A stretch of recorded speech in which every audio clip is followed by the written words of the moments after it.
Breaking news ప్రకాశం barrage దగ్గర బోట్ల తొలగింపు ప్రక్రియ చాలా క్లిష్టంగా మారింది.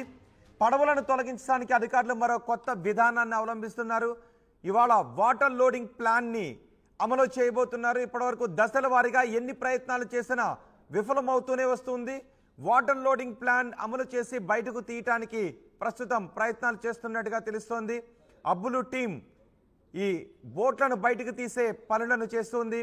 రెండింటిని పూర్తిగా నీటితో నింపి పడవలకు లాక్ చేస్తారు. నదిలో చిక్కుకున్న పడవ మునిగిపోవడంతో రెస్క్యూకే ఆటంకం కలుగుతుందని చెప్తున్నారు.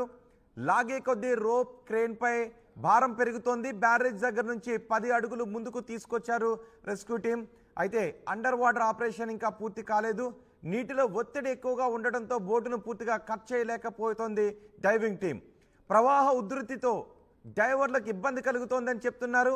కట్ చేసిన రంధ్రాల నుంచి పడవలోకి నీరు పంపిస్తారు. కటింగ్ ప్రక్రియను ప్రస్తుతానికి నిలిపివేసినట్టుగా తెలుస్తోంది. బోట్లను బయటికి తీసే ప్రక్రియ అక్కడ ఎలా కొనసాగుతుందో మా ప్రతినిధి రాజేష్ అందిస్తారు. ప్రకాశం బ్యారేజ్ వద్ద చిక్కుకున్నటువంటి బోట్లను బయటకు తీసుకురావడానికి ఇప్పటివరకు 3 రకాల పద్ధతులను అవలంబించారు. ఈ 3 రకాల పద్ధతుల్లో బోట్లు బయటికి రాకపోవడంతో ఇప్పుడు కొత్త 4వ రకం విధానాన్ని అమలు చేయబోతున్నారు. ఇరిగేషన్ అధికారులు బెకం సంస్థ 4వ రకం పద్ధతిని ఉపయోగించబోతుంది. దానికి సంబంధించినటువంటి పనులు ప్రస్తుతం చేస్తూ ఉన్నారు. ఆ 4వ రకం సంబంధించినటువంటి వాటర్ లోడింగ్ అనే విధానాన్ని అవలంబిస్తున్నారు. ఇక్కడ మనకు కనబడుతున్న ఈ బోట్లన్నీ కూడా మనకు కనబడుతున్న 2 బోట్లు అక్కడ ప్రకాశం బ్యారేజ్ వద్ద ఏవైతే ఇరుక్కుపోయాయి అలాంటి బోట్లు ఇవి.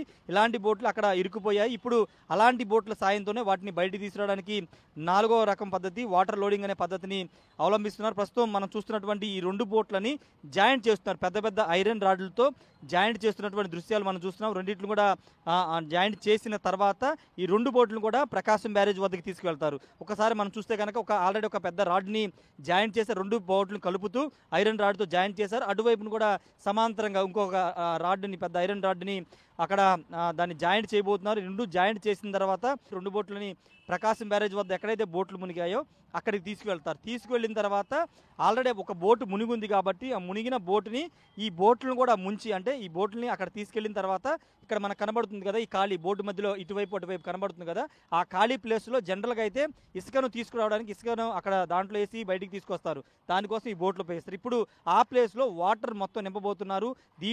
దాంట్లోని 2 బోట్లలో ఆ మధ్యలో ఉన్న ఖాళీ స్పేస్ అంతా కూడా వాటర్తో నింపుతారు. తద్వారా ఈ బోటు వాటర్లో ఈ 2 బోట్లు కూడా సమాంతరంగా ఒకేసారి నీటిలో మునుగుతాయి. బోటుకు దగ్గరలోనే అక్కడ ప్రకాశం బ్యారేజ్ దగ్గర మునిగినటువంటి బోటు ప్రాంతంలోనే ఈ 2 బోట్లు కూడా మునుగుతాయి. మునిగిన తర్వాత ఆ 2 ఐరన్ రాడ్లు ఉన్నాయి కదా ఆ 2 ఐరన్ రాడ్లకి పెద్ద పెద్ద ఐరన్ దాంతో కానీ లేకపోతే తాడును ఉపయోగించి ఆ బోటుకి అటాచ్ చేస్తారు. మునిగిపోయినటువంటి బోట్లకి అటాచ్ చేసి తర్వాత ఈ బోట్లను వాటర్ నింపారు కదా ఆ వాటర్ని ఒక వాటర్ లెవెల్ అంతా కూడా తగ్గించేస్తారు. 2 బోట్ల వాటర్ అంతా కూడా తొలగిస్తారు. తొలగించిన తర్వాత ఆటోమేటిక్ ఈ 2 బోట్లు కూడా పైకి లేస్తాయి. లేచిన తర్వాత అప్పుడు ఆల్రెడీ ఆ 2 ఐరన్ రాడ్లకి ఆ బోటు తాడులతో అటాచ్ చేస్తుంటారు కాబట్టి అప్పుడు ఇవన్నీ కూడా ముందుకు లాగడం ద్వారా ఆ బోటు వీటితో పాటే మూవ్ అయిపోతుంది అనేది ఇప్పుడు ఇక్కడ ఉన్నటువంటి అధికారులు కానీ బెకం సంస్థ కానీ చెబుతున్న పద్ధతి. అయితే ఇప్పుడు దాదాపు 3 పద్ధతులు. మొదటిగా క్రేన్ల సాయంతో పైకి లిఫ్ట్ చేయాలనుకున్నారు కానీ అది సాధ్యపడలేదు. రెండోది ఎయిరింగ్ బెలూన్లు ఉపయోగించి వాటిని బయటకు తీసుకురావాలనుకున్నారు. అది కూడా కుదరలేదు. తర్వాత అబ్బుల్ టీమును తీసుకొచ్చారు కాకినాడ నుంచి. వాళ్ళు కూడా విశ్వ ప్రయత్నాలు చేశారు. ఒడ్డుకు లాగడానికి పెద్ద పెద్ద ఐరన్ తాళ్లతో వాటిని బయటికి లాగడానికి ప్రయత్నాలు చేశారు కానీ అవి కూడా సక్సెస్ అవ్వలేదు. ఈ నేపథ్యంలో ఈ వాటర్ లోడింగ్ అనే విధానాన్ని ఇప్పుడు అవలంబిస్తున్నారు. దీంతో ఖచ్చితంగా బోట్లని బయటికి తీసుకొస్తామని ఉన్న అధికారులు అయితే చెబుతున్నారు. ఎందుకంటే వాటర్ లోడ్ చేయడం ద్వారా ఈ బోట్లన్నీ కూడా ఈ 2 బోట్లు సమాంతరంగా మునుగుతాయి. తర్వాత వాటర్ మొత్తాన్ని తొలగించిన తర్వాత ఇవి పైకి లేస్తాయి. లేచిన తర్వాత ఆటోమేటిక్గా బోటు ఈ 2 బోట్లతో కలిపి వెయిట్ ఉంటుంది కాబట్టి ఈ 2 బోట్ల వెయిట్తో ఆ బోటుని బయటకు తీసుకురావచ్చు అనేది అధికారుల ప్లాన్. బెకం సంస్థ కూడా అదే ప్లాన్ని అవలంబిస్తుంది. అయితే ఎంత మేరకు రేపు 11 గంటలకల్లా ఖచ్చితంగా ఒక బోట్ని బయటకు తీసుకొస్తామని చెబుతున్నారు కానీ ఎంతవరకు సక్సెస్ అవుతుందో చూడాల్సిన అవసరం కనబడుతుంది. ఇప్పుడు మనకు కనబడుతుంది ఈ బోట్లతో పాటు అటు ఒకసారి మీకు ఇంకా 5-6 బోట్లు పెద్ద పెద్ద ఇలాంటి బోట్లని తీసుకొచ్చారు. వాటిని కూడా ఉపయోగించుకుని మిగతా బోట్లను కూడా బయటకు తీసుకొస్తామని కూడా ఇక్కడ ఉన్నటువంటి బెకం సంస్థ వాళ్ళు అదేవిధంగా ఇరిగేషన్ అధికారులు కూడా చెబుతున్నారు. ఇవన్నీ కూడా మనకి కనబడుతున్న బోట్లన్నీ కూడా ఇసుకను ప్రకాశం బ్యారేజీలో కృష్ణానది మధ్యలోకి వెళ్ళి ఇసుకను డ్రెడ్జింగ్ చేసుకొచ్చాయి. పాత విధానంలో ఇవన్నీ కూడా ఇసుకను నది మధ్యలోంచి తీసుకొచ్చాయి. కానీ ఇప్పుడు ఇలాంటి పెద్ద పెద్ద బోట్లే మొన్న వరదకి కొట్టుకొచ్చి ప్రకాశం బ్యారేజీ గేట్ల వద్ద ఇరుక్కుపోయిన పరిస్థితి. ఇప్పుడు అలాంటి బోట్ల సాయంతో ఇప్పుడు ఆ బోట్లు మునిగిన బోట్లను కానీ ప్రకాశం బ్యారేజీ గేటు వద్ద ఇరుక్కున్న బోట్ని కానీ బయటికి తీయడానికి ఏర్పాట్లు చేస్తున్నారు. ప్రస్తుతం దీనికి సంబంధించిన వాటర్ లోడింగ్ అనే విధానానికి సంబంధించినటువంటి అంశంలో ఒక రాడ్ అయితే అమర్చారు. రెండో రాడ్డు అమర్చిన తర్వాత దీన్ని ఇలా వదిలేసి రేపు ఉదయాన్ని ఈ 2 బోట్లను కూడా సమాంతరంగా అక్కడ తీసుకెళ్లి మొత్తం ప్లాన్ అంతా కూడా ఎగ్జిక్యూట్ చేయబోతున్న సిచ్యువేషన్ అయితే కనబడుతుంది. ఇప్పటివరకు 3 విధానాలు ఫెయిల్ కావడంతో ఖచ్చితంగా ఈ విధానం సక్సెస్ అవుతుందనే నమ్మకంతో ఉన్నారు. ఖచ్చితంగా బోట్లన్నీ కూడా బయటికి వస్తాయని చెబుతున్న సిచ్యువేషన్ అయితే కనబడుతుంది. దాదాపు 4-5 రోజులు అవుతుంది. ఎందుకంటే గతంలో బహుశా ఎన్నడూ కూడా ఇలాంటి టాస్క్ని వీళ్ళు ఫేస్ చేసి ఉంటారు. ఎందుకంటే అటు గోదావరి లాంటి పెద్ద నదుల్లో కానీ లేకపోతే సముద్రంలో ఉన్నటువంటి బోట్లని, మునిగిపోయినటువంటి బోట్లని, ఇంతకంటే పెట్టున్న బోట్లని అటు అబ్బుల్ టీం కానీ లేకపోతే ఇక్కడ బెకం సంస్థ కానీ ఇరిగేషన్ అధికారులు కానీ బయటికి తీసుకొచ్చిన సందర్భాలు చాలా ఉన్నాయని వీళ్ళే చెప్తున్నారు. కానీ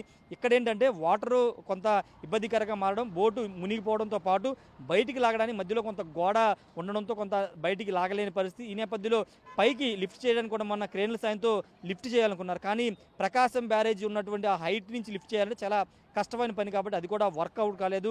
రెండోది ఎయిర్ బెలూన్లు ఉపయోగించి తీయాలన్నారు. కానీ అది కూడా ఉన్నటువంటి నీటి ప్రవాహం వల్ల అది కూడా సాధ్యం కాలేదు. ఈ నేపథ్యంలో వాటర్ లోడింగ్ అనే విధానాన్ని తీసుకొచ్చి దాని ద్వారా బోట్లను బయటికి తీసుకురావాలనుకుంటున్నారు. చూడాలి మరి ఇది కొత్త విధానం, మరి మొదటిసారికి ఇక్కడ అవలంబిస్తున్నట్టున్నారు. గతంలో ఎక్కడ కూడా అవలంబించినట్లు లేదని అధికారులు చెప్తున్నారు. కొత్త విధానాన్ని తీసుకొస్తున్నారు. మరి దీని ద్వారా ఎంతవరకు ఈ బోట్లు బయటకు వస్తాయి చూడాల్సిన అవసరం కనబడుతుంది. వీళ్ళు చెప్తుంది ఏంటంటే ఒక బోటు మునిగిపోయినటువంటి ఆ బోటుని ఆల్రెడీ ఒక 10 మీటర్ల ముందుకి మూవ్ అయిందని చెప్తున్నారు. కాబట్టి ఆ ఒక బోటుని కనుక బయటికి తీస్తే ఆటోమేటిక్గా రెండో బోటు ఆల్రెడీ అది పైన ఒడ్డుపై